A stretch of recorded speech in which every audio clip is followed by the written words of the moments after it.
Hello guys, അപ്പോൾ നമുക്ക് സിമ്പിളായിട്ടൊരു മിഠായി ഉണ്ടാക്കിയെടുത്താലോ. അപ്പോൾ ആദ്യം നമ്മളൊരു പാനിലേക്ക് അരി ഇട്ടിട്ട് അതൊന്ന് വറുത്തെടുക്കുന്നുണ്ട്. പിന്നെ അതിലേക്ക് നമ്മൾ ആവശ്യത്തിനുള്ള എള്ളിട്ട് അതും വറുത്തെടുക്കുന്നുണ്ട്.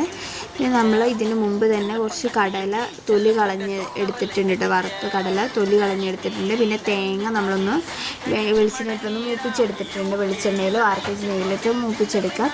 പിന്നെ വേറൊരു പാനിലേക്ക് നമ്മൾ ആവശ്യത്തിനുള്ള ശർക്കര മെൽറ്റാക്കിയത്, നിങ്ങളെങ്ങനെ അരി എടുക്കുന്നത് അതിനനുസരിച്ച് എടുക്കാം കേട്ടോ.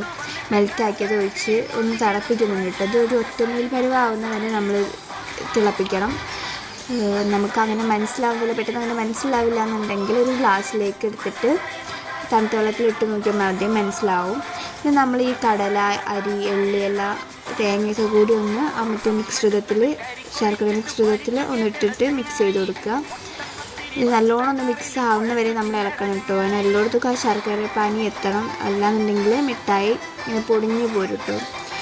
അതായി കഴിഞ്ഞ് നമുക്കൊരു ഫ്ലെയിം ഓഫ് ചെയ്യാം കേട്ടോ. ഫ്ലെയിം ഓഫ് ചെയ്തൊരു പാത്രത്തിലേക്ക് എണ്ണ തടവിട്ട് അതിൽ ജസ്റ്റ് അമർത്തി വെക്കാം.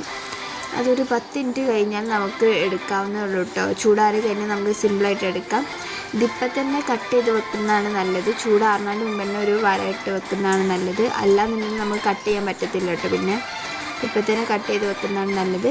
അപ്പോൾ ഇത്രയേ ഉള്ളൂ നമ്മുടെ മിഠായി. ഇഷ്ടപ്പെട്ടാൽ ലൈക്ക് ചെയ്യുക, ഷെയർ ചെയ്യുക, സബ്സ്ക്രൈബ് ചെയ്യുക. അടുത്ത നല്ല വീഡിയോ ആയിട്ട് വന്നേക്കും. ബൈ.